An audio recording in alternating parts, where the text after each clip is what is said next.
episode 27 of season 2 of Tiger Sports Page. I'm your host, Angelina Lopez. Tiger Sports Page is a weekly podcast and YouTube program dedicated to all things Lancaster ISD sports. Lancaster ISD, for those of you who don't know the geography, is in the Dallas/Fort Worth metroplex in North Texas, just south of Dallas. Lancaster High School, most of what we cover in this podcast, is a member of the Texas University Interscholastic League and plays at the 6A division, which is the division with the largest schools with the biggest populations. We cover all of that. Now, on today's program, we're joined today by our head baseball and softball coaches, Coach Malcolm Walker and Coach Rachel Walton. We're a bit beyond the midpoint of the season for both of your teams. Can each of you give us a mid-season report card? Sure, I'll go first. Well, we still have a lot of baseball left to play. I think we got about three series left. So every series is going to be, a series where we got to do what we have to do to make it into the playoffs. We can't go into a series and drop any more games at this point. So we're 2-6 or something like that in district. I'm sorry, in district. So, but with that being said, we still have a chance to make it. But we're gonna have to go and play with like our hair is on fire, and like our life depends on it. So that's where we are right now at this point. Far as us, we are 3 games left in our season. We're playing Mesquite on Friday. Then we have next week games next Tuesday against Waxahachie. Then a senior night next Thursday against DeSoto. We kind of missed that playoff spot run this year, but the transformation of the team was a great transformation. It was a good start off into a new season this year, and, we're going to finish the season strong and then look forward to elevating some more going into next season. Thank you. On our last episode, we talked about the goal of starting a winning tradition within the baseball and softball programs at Lancaster. How is the process going? Do you feel like the culture is starting to shift? I think it did. I think it did a good shift. We got a lot of support from students to faculty and staff to even all the way down to the district board. Definitely got a lot of support. Definitely got a lot of looks. Even the firefighters next door were starting to come to the game as well. So I could definitely say the culture did change like we wanted to. Like I said, we just really getting ready to get back in the grindhouse, get ready for next season. And just looking for more to come from the softball team. As for us, we definitely changing the culture. With changing the culture, that means changing, the way a kid studies and where a kid, thinks. That's totally changing the culture. It's just not about being on a diamond. It's about changing your culture as a whole. And I'm with Coach Walton. We getting people out, to our games, that you probably would normally see, which is a good thing, So, and we're very grateful for that. Yes.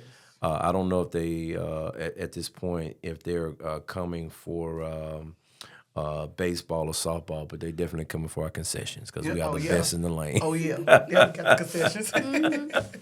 Concessions is on point. Oh, yeah.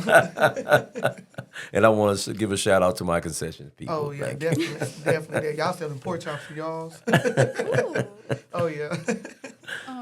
This being your first year coaching at Lancaster, both of you mentioned that your main focus early was rebuilding the players' confidence. Besides confidence, what are other ways both of you mentally changed the perspective of your players? Please provide examples. Okay. I would say as far as the players, we worked a lot on body control, character motion, trying not to show when things not going our way. Handle that adversity in the most respectful, humble manner, with good character, good sportsmanship, no matter the outcome. And I think this year the girls definitely did that very well. Handling the different adversities, such as, like I said, when calls not going your way, or even if they missing the ball and striking out, not getting down so much, but still knowing it's a fight in the game. Playing the game all the way to the end with 100%.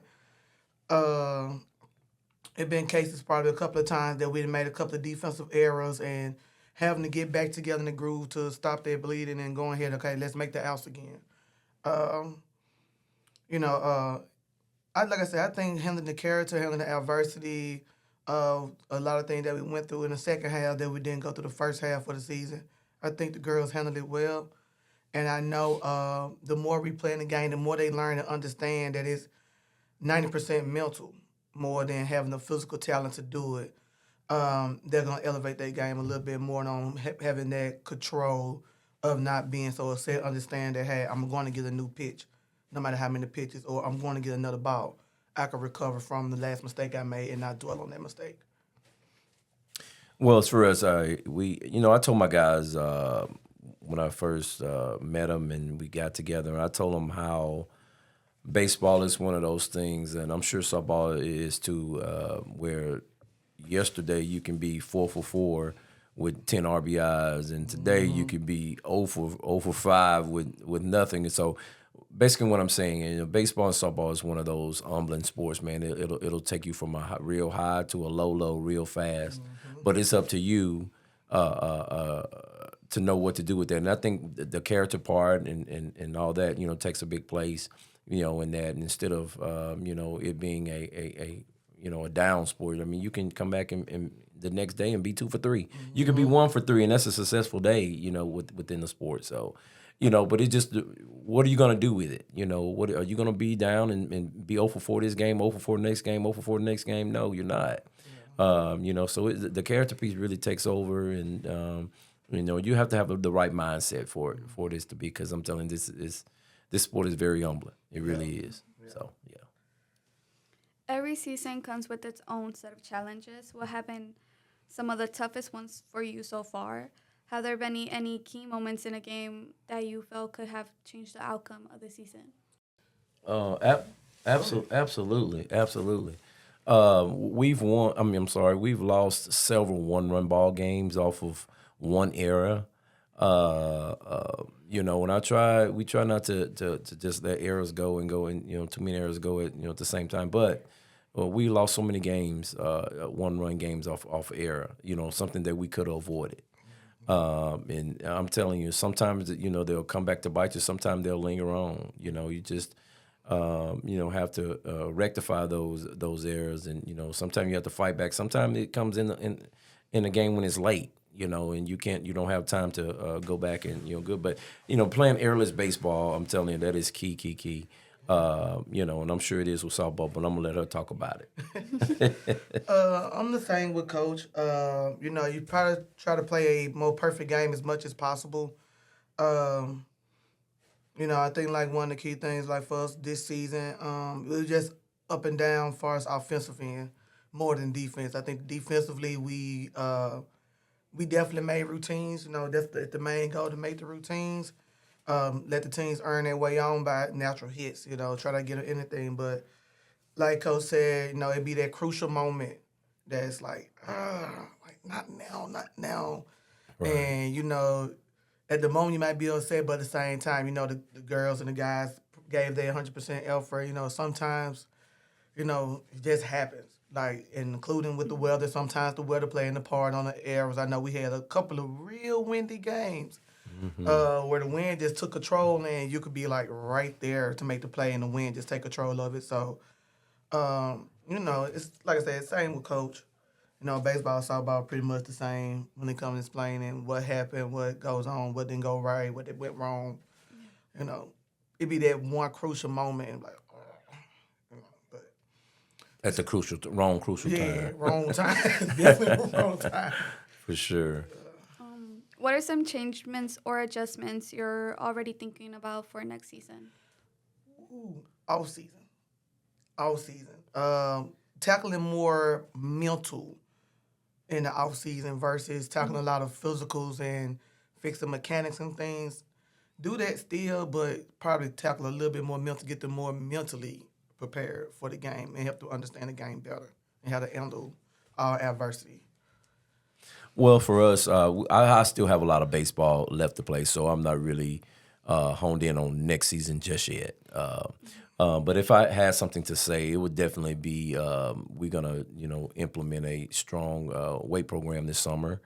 And I'm sure Coach Walton will be the same way. You know, we're gonna really get out there in the weight room, have these young men and women looking like next level players. You know, we pretty much 100% say they want to play at the next level. So, with that being said, I'm gonna help you look like you want to play at the next level. So we definitely gonna implement a summer weight room program and making sure these kids are eating right and running and just let their physical have their physical appearance look a little bit different than it has been in the past.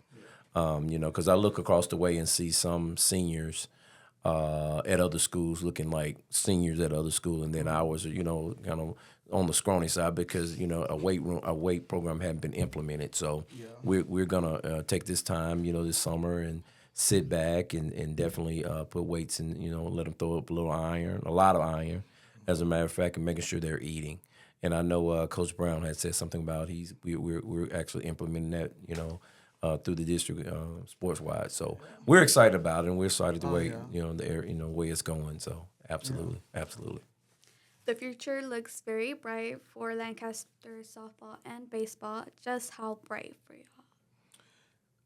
I think it's going to be very bright. I think for both teams, I think this year, like I said, with the whole culture changing and people seeing the difference between what was and now, I think more like students gonna come. Mm-hmm. It's like, okay, I see something good going. They're just gonna come. I think it's gonna attract itself. The kids themselves probably word of mouth on their own and talk about the program. The fun they had, the change they had, the experience they had. I think it's gonna be a big part of it. Getting new kids, and like I said, the brighter future is the investment that we're putting in. Like he said, the strength conditioning program that's going to be going throughout the summer is going to be a big help, to elevate where that was probably behind at some point. And then not only that, we having the younger teams, such as like in the community, having 8U teams, 10U teams, people actually starting to get more into baseball and softball so they won't wait till high school or go to other communities and look for help. Like, it's actually starting now in our own team, because I know baseball, it's like a Weibo baseball team, and then we have like the 8U, 10U Weibo softball team going. So it have to start somewhere. So that right there is the start of the future within itself, and also still working on the craft that we have here to continue to build, to come on over, to keep it going. I'm a Ray-Ban wearer. That's how bright our future is right now. Okay, Ray-Bans. You got to put your Ray-Bans on, to keep up with what's going on. But seriously though, I'm excited about the things that are going on within the baseball softball program, and it all starts with having the right kids in the program. So, and that's happening. Even though she spoke on the little ones, so. It's fast as time going now. Those little ones will be here with us in no time. And we're going to like, man, I remember when you were just 8, but now you're 16, 14, 15, 16. You're ready for us now. So, and once we get those, the smaller ones cultivated into what we're trying to do, the future's going to be right around here. Even after I'm gone, I hope it's, the same thing is going to go on for, whoever the next coach is, So, we just wanted to get everything, situated and together before, before those little ones get here. And like I said, in no time they'll be here. Mm-hmm. And that's where we're starting at. And us being a one-horse town, as they say, I mean, the sky's the limit around here in all sports. Once we get everything cultivated and get everything how we want to go and what we want to do, exactly how we want to go and what we want to do, I think everything is around here is going to really flourish. Mm-hmm. Thank you so much. I forgot to ask you anything, or would you like to add anything? I would just say it was a good year. I'm excited for the future of next year. Get ready to rock and roll with the girls. I appreciate them accepting me on in, coming in as their first year as their coach. Like I tell them, I thank them all the time for opening up, making the adjustments, doing what got to be done, understanding the culture, understanding the standards here with the team. And let's look forward to next year for even more improvement and make the playoffs. Definitely make the playoffs. Right. I'm just like Coach. I mean, I just appreciate the opportunity. My guys accepted me, and I, like, why is Coach on us so hard? It's because I care. I don't want, and I tell my guys all the time, you never know who's sitting in the stands. And I want you to be the best you can be at all times. I don't ever want somebody to come here to look at you and you don't know and they just turn and walk away. I want them to be able to come up and approach you. When I say them, I'm talking about college opportunities, even professional opportunities, because we're sitting in a place, we're right off of I-20, that could be headed somewhere. Hey, let me swing by and see, what Lancaster got. So I want you to be the best you can be at even given time, any given time. And that's why I'm so hard on my guys, because I don't want that moment to ever slip away. I want them to be, in their A game at all times, and so like I said, and then it all starts, with guys just believing in what we're doing as coaches. You believe in me, I believe in you, we believe in each other. So, and then ultimately we believe in Orange, baby. Let's go. We know. Thank you for tuning in this week. Come back next week as we will be interviewing our head football coach, Leon Paul. Those of you listening on the podcast on your favorite podcast app, either Apple Podcasts or iHeart or Spotify, please like and rate us. That will allow us to appear higher in rankings and gain more listeners. If you're watching the YouTube feed, please like and subscribe to the channel. You'll be notified every time we post a new video. Sorry Sports Page is a production of the Weebo Podcast Network. It is produced with the cooperation of Lancaster ISD Department of Athletics and Lancaster ISD Department of Communications. Thank you again, coaches, and thank you for listening this week and watching. And I'm Angelina, and we'll see you next week. Bye. All right. Bye-bye. Bye-bye.